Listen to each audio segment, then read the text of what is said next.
Survivor's jealousy.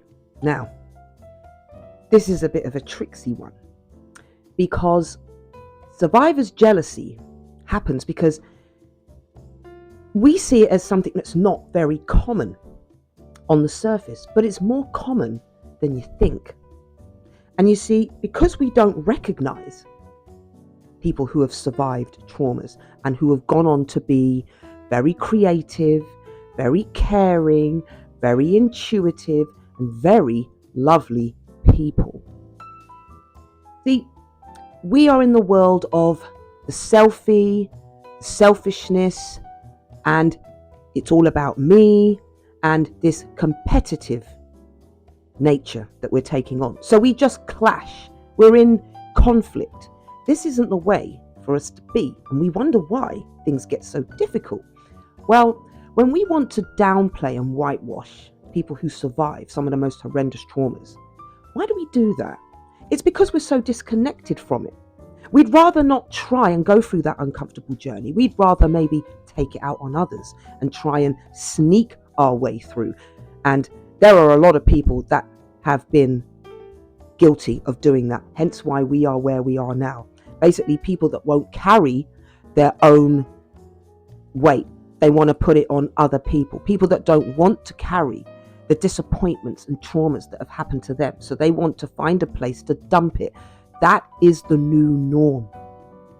People don't want to go in and be internal and figure out why it is and enjoy that journey and realize that once they've done that, you're done. But instead, people go round the outskirts.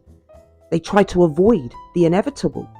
And because we're doing that, because we all feel entitled and we all feel that we're an exception to the rule, this is why this is happening. So we can't move forward until we address the elephant in the room. Some people, when you survive, it terrifies them because it's the one thing they've never done. So we're always terrified of what we don't know and what we can't do. You're not sure, you're not confident. Put it this way. If a poor person suddenly comes into lots of money, I'm sure they're going to find it easier to deal with that than someone who's had all the money in the world, all the entitlement, and suddenly enters into the realm of nothing. Do they know how to survive? Most likely not. Most likely not, because their heart's never fluttered. They've never once been, oh my God, does that have to happen? Nothing's ever shooken their world to get their heart beating. So it's what I call a flatline existence. Nothing ever happens to them. So they don't know how to heal. They don't know how to be strong in the face of adversity. They just have a temper tantrum because it's all they know. Scream and someone will come and fix it. But for people who have survived atrocities, there was no one coming to fix it for them. And what you're left with is total damnation, total discrimination, total disregard. Nobody cares. They're just happy it's not them. Remember when we spoke about sympathy, vs empathy? Yeah, it's just sympathy. They don't want to know. They don't want, because it frightens the living daylights out of them. When they realize the depth and the balls that's necessary and what's needed, the humility, the clarity, the strength, continuously, that scares people, because who does that? Well, quite a good few of us do. And you're out there. But we get shut down because that's not what people want. That to them isn't the way to heal. The way to heal is to get spiteful, get nasty, get bitter, and dump it on other people because they think that's a clever move. It's not. You don't grow, and you certainly don't release yourself from your troubled mind. You will be even more troubled the more you try to elude what you are supposed to be responsible for. And that is your own autonomy and your well-being and your mental health. You know, you have to have some responsibility. You can't just get jealous and hate those who do find a way. And what you'll find is when you don't have a choice, you find a way to survive. When you don't have people to call You find a way, you get creative. And I don't mean stealing from others and doing horrible things. I mean, you just find a way to master your emotions, understand the word gratitude, and you just deal with the hard time. And you be humble and you just say, Most High, this is a lesson, this is an experience. What can I take from this? How can it be better for me in the future? And that's what you do. You learn how to work hard times. You don't get angry with it and say, I don't think I should have to put up with that. Well, who said that you was an exception to the rule? None of us are.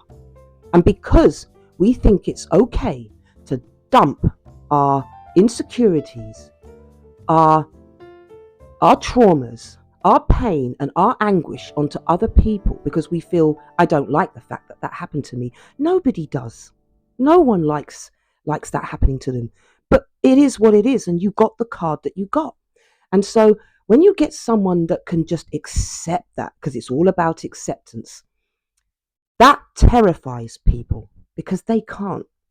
They can't even fathom having to do that journey. But for some of us, there is no choice. It's do or die. There is no grey area in between. It's you do or you don't exist at all. And we already know that no one's going to care. And so with that in mind, when you understand the mentality of the human being and the environment we're in, somebody who knows they've only got themselves to rely on will get on and do it.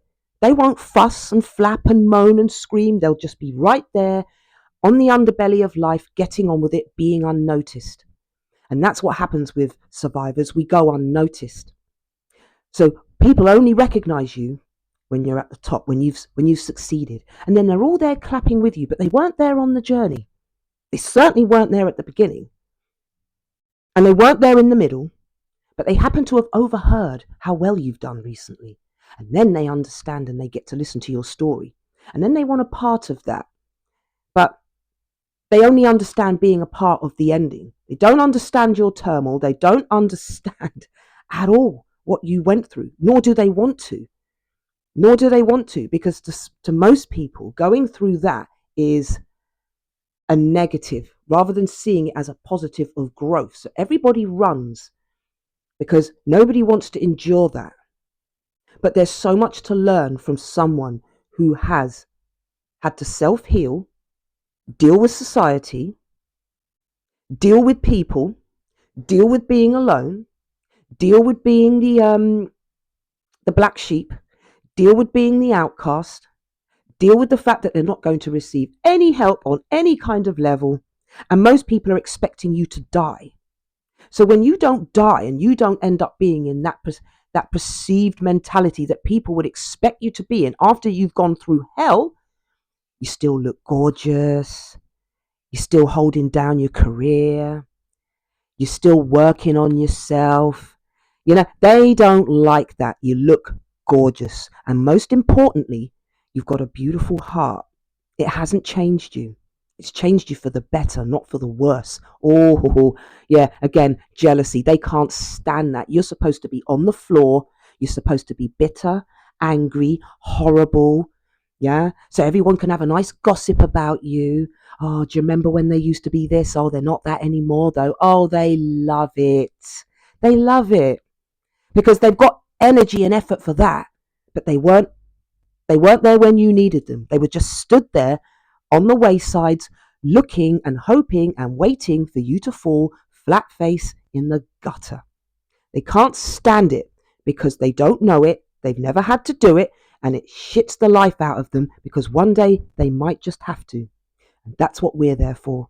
We're going to help them because we don't judge. We're going to help them get through it. I hope this has been some insight. And if it has, do like and follow. It is a bit more of a deep one this time.